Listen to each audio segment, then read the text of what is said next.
이제 역대상의 이제 마지막 부분을 향해서 가고 있습니다. 이제 28장을 오늘 읽었고요. 내일이면 29장 이제 마지막인데요. 최근에 제가 이제 고인이 된 한 분 권사님의 이제 마지막 말을 듣게 되었습니다. 그 권사님의 마지막 말이 무엇이었냐면, 나는 주님 곁으로 가니 슬퍼하거나 울지 말라고 친구분에게 이야기하셨다고 합니다. 이런 담대한 말씀을 남기고 주님 곁으로 가셨던 그분의 이야기를 들으면서 참 마지막을 이렇게 담대함으로 보내는 게 쉬운 일이 아니라는 걸 참 잘 압니다. 왜냐하면 제가 사역을 시작하면서 많은 병들을 많이 만나봤고 마지막을 많이 보았는데요. 병석에서 연명치료를 받으면서 아파하고 고통하는 그 순간에 주님을 찾는 것이 정말 쉽지 않은 일입니다. 그런데 이런 말씀을 남겼다는 이야기를 들으면서 나도 나의 인생의 마지막에서 이런 담대함의 고백을 했으면 좋겠다라는 생각을 갖게 되었습니다. 누군가가 인생에서 이 마지막 말을 남긴다는 것은 자신의 평생에 살아온 삶과 신앙이 묻어져 있습니다. 오늘 본문에 보면요, 28장에 다윗도 자신의 인생을 마감하면서 유언적인 이제 메시지를 남기게 됩니다. 그래서 오늘 본문의 28장의 내용을 보면요, 세 부분으로 나눠져 볼 수 있는데요. 본문에서 1절부터 8절까지의 말씀은 다윗이 모든 지도자들과 방백들을 예루살렘으로 모으고 하나님의 성전을 건축하는 것이 하나님의 뜻이고 솔로몬을 도와서 성전을 건축하라고 당부를 합니다. 그리고 두 번째 부분은요, 9절과 10절인데요. 이거는 성전 건축을 담당할 솔로몬에게 다윗이 권면의 이야기를 하고 있습니다. 그리고 세 번째 부분은요, 11절부터 마지막까지인데요. 이 마지막까지 내용은 뭐냐? 성전 건축에 관한 구체적인 계획을 솔로몬에게 다윗이 이야기하고 있습니다. 그래서 저는 오늘 본문의 말씀을 통해서 다윗의 자신의 인생을 마감하는 이 마지막 메시지를 통하여서 우리 평생에 잊지 말아야 될 것이 무엇인가 함께 보기를 바랍니다. 첫 번째 다윗의 모습을 보면요, 내 뜻보다 하나님의 뜻에 먼저 순종하는 다윗의 모습을 보게 됩니다. 우리 2절과 3절 말씀을 함께 읽어보시겠습니다. 함께 읽겠습니다. 시작. 이에 다윗 왕이 일어서서 이르되 나의 형제들 나의 백성들아 내 말을 들으라. 나는 여호와의 언약궤 곧 우리 하나님의 발판을 봉헌할 성전을 건축할 마음이 있어서 건축할 재료를 준비하였으나 하나님이 내게 이르시되 너는 전쟁을 많이 한 사람이라. 피를 많이 흘렸으니 내 이름을 위하여 성전을 건축하지 못하리라 하셨느니라.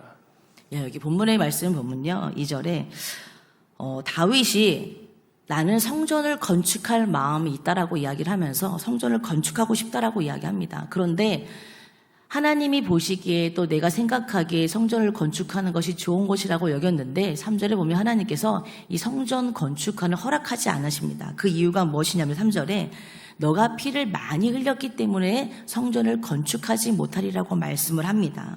그래서 이 다윗은요, 성전을 건축하고 싶었으나 하나님이 원치 않으니까 그 말씀에 순종하는 모습, 우리가 이 이야기를 잘 알고 있습니다. 그리고 결국에 성전은요, 다윗의 아들인 솔로몬이 성전을 건축하게 됩니다. 사실 다윗은요, 모든 지도자들을 불러 모아서 자신의 이 연약함, 나는 성전을 건축하고 싶으나 하나님이 허락하지 않고 내가 피를 많이 흘린 사람이기 때문에 피를 많이 흘리긴 사람이기 때문에 건축할 수 없다는 이 말을 시시콜콜 할 필요는 없습니다. 왜? 왕이기 때문에.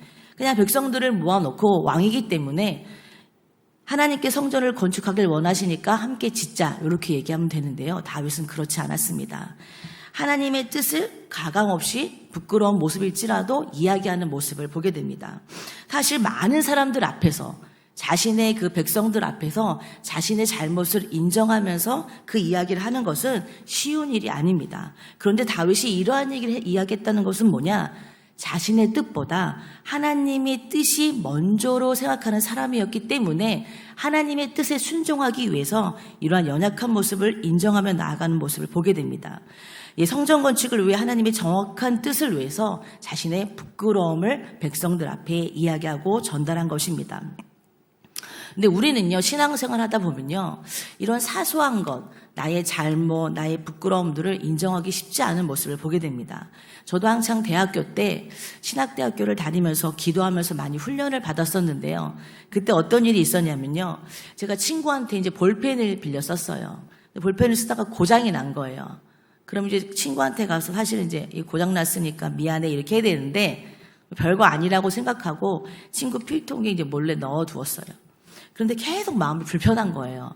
아, 내가 이거를 고장 냈는데 나는 별거 아니라고 생각하는데 마음이 너무 불편해서 기도를 하니까 하나님께서 이야기를 하라는 거예요. 내가 이것을 갖다가 썼는데 잘못하다가 망가졌다. 그리고 미안하다. 그래서 결국에는 제가 그 친구를 찾아가서 그 친구한테, 그 친구는 몰라요. 볼펜이 누가 고장 냈는지를. 근데 하나님은 아시잖아요. 그래서 제가 미안하다고 얘기하고 내가 망가뜨렸다라고 이야기를 한 다음에는 마음이 편해졌습니다. 근데 우리는요, 신앙생활 하다 보면 별것 아닌 거에는 그냥 넘어갈 때가 있습니다. 사실 이제 교회 생활 하다 보면 그런 것들도 많은데요. 뭔가를 이렇게 망가지게 되면 누구에게 와서 이야기하진 않아요. 왜? 아무도 본 사람이 없으니까. 그러나 하나님은 보고 계십니다. 그런데 이런 모습을 보면요, 우리는 사람들 앞에서, 하나님 앞에서 나의 잘못과 실수를 인정하는 것은 연약한 모습이라고 생각할 수 있습니다. 그러나 이것은 연약한 모습이 아니라 하나님 앞에 내가 진실하게 살아가려고 하는 몸부림의 모습입니다. 그렇기 때문에 하나님께서는요, 작은 실수라도 작은 잘못이라도 하나님께서 말씀하실 때, 인정하라고 하실 때, 내려놓으라고 하실 때 그런 모습을 보이는 것이 참 용기 있는 모습인 것입니다. 다윗의 모습을 보면요, 사실은 내가 보기에 이것이 옳은 뜻 같았습니다. 하나님의 성전을 건축하는 것은 옳은 일입니다. 그러나 자신의 뜻보다 자신이 아무리 옳게 보여도 하나님이 원치 않으면 그것조차도 내려놓을 수 있는 사람이고, 많은 사람들 앞에서 하나님의 뜻을 구하기 위해서는 자신의 잘못을 인정하는 것도 부끄러워하지 않는 그런 모습이었습니다. 그리고 두 번째, 다윗의 인생을 통해서, 마지막 메시지를 통해서 알 수 있는 건 무엇이냐면요, 다윗은 솔로몬에게 하나님과의 관계가 먼저라고 이야기를 합니다. 우리 함께 9절 말씀을 읽어보시겠습니다. 9절 함께 읽어보겠습니다. 시작. 내 아들 솔로몬아, 너는 내 아버지 하나님을 알고 온전한 마음과 기쁜 뜻으로 섬길지어다. 여호와께서는 모든 마음을 감찰하사 모든 의도를 아시나니 내가 만일 그를 찾으면 만날 것이요 만일 내가 그를 버리면 그가 너를 영원히 버리시리라. 다윗은요, 성전을 건축할 솔로몬에게 9절에 내 아들아 솔로몬아라고 이야기합니다. 그리고 성전을 건축하기 전에 가장 먼저 중요한 것은 무엇이냐? 너의 리더십과 너의 지혜가 충만해야 된다, 이것이 아니라 내 아버지 하나님을 알라라고 먼저 얘기합니다. 그러니까 성전을 건축하는 일에 앞서서 내 중심이 먼저 바로 세워져야 된다고 이야기합니다. 여기서 알다라는 것은 우리가 잘 아는 야다라는 단어입니다. 이 야다라는 단어는 지식적인 알미 아니라 관계를 통한 알미입니다. 우리가 누군가와 친하다고 얘기했을 때는 어떤 관계입니까? 이 사람과 함께 지내면서 많이 부딪히고 많이 또 이야기하면서 이 사람의 뜻을 알고 마음을 알고, 그리고 친한 친구는 어떤 모습을 보게 됩니까? 제가 가장 친한 친구가 있는데 제가 얘기하지만 그 친구와 저와의 관계는 오랜 세월 같이 부딪히고 기도하면서 얼굴만 봐도 그 친구의 마음을 알아요. 근데 하나님께서도 우리에게 원하는 건 그거죠. 내가 하나님 앞에 나아갔을 때 하나님의 마음을 바로 알 수 있는 거. 그래서 하나님의 마음을 알아서 우리가 기쁨으로 순종하고 기쁨으로 나아가길 원한다는 거. 하나님은요, 형식적인 모습이 아니라 친밀한 관계를 통해서 하나님께 나아가길 원하신다는 겁니다. 저도 요즘에 기도 제목 중에 하나가 무엇이냐면, 나와 하나님과의 친밀한 관계를 깨트리는 것이 무엇이 있을까 참 묵상을 많이 하게 됩니다. 예전에는 하나님과의 관계가 친밀했을 때는 어떠냐면, 그냥 예배당에 앉아서 주님의 이름을 부르는 것만으로도 눈물이 나고 기쁘고 감사했는데, 사실 요즘에는 참 그런 모습을 보기 힘든 저의 모습을 보게 됩니다. 그러면서 하나님 앞에, 하나님과 나의 관계가 왜 이렇게 많이 서먹서먹해졌을까요? 어색해졌을까요? 그 이유가 있는데 저는 요즘에 그것을 찾고 있어요. 근데 오늘 본문에 보면요, 다윗도 하나님의 성전을 지을 솔로몬이 가장 먼저 이야기했던 것이 무엇이냐? 내 아버지 하나님을 먼저 알라라고 얘기합니다. 한 번 더 말씀을 보여주시면요, 뒤에 뭐라고 나오냐면 9절에 하나님을 알고 온전한 마음과 기쁨 뜻으로 섬기라고 얘기를 해요. 그러니까 온전한 마음과 기쁨 뜻으로 하나님의 뜻을 섬길 때에는 하나님의 마음을 알고 있을 때라고 이야기합니다. 이것은 뭐냐면 온전한 마음이면 흔들리지 않는 신뢰하는 마음이에요. 하나님에게 나에게 말씀하셨고 하나님을 내가 알기 때문에 내 마음이 신뢰함으로 흔들리지 않는 것과 여기서 기쁜 뜻으로 순종하는 것은 뭐냐? 기쁨으로 순종할 수 있다는 거예요. 우리가 하나님의 뜻을 기쁨으로 순종하고 신뢰함으로 순종할 수 있는 건 하나님 아버지의 마음을 알 때, 또 하나님과의 관계가 있을 때 그렇게 되는 겁니다. 우리가 누군가에게 헌신적으로 했을 때는 언제이냐? 내가 이 사람의 마음을 알 때예요. 이 사람이 얼마나 힘들까?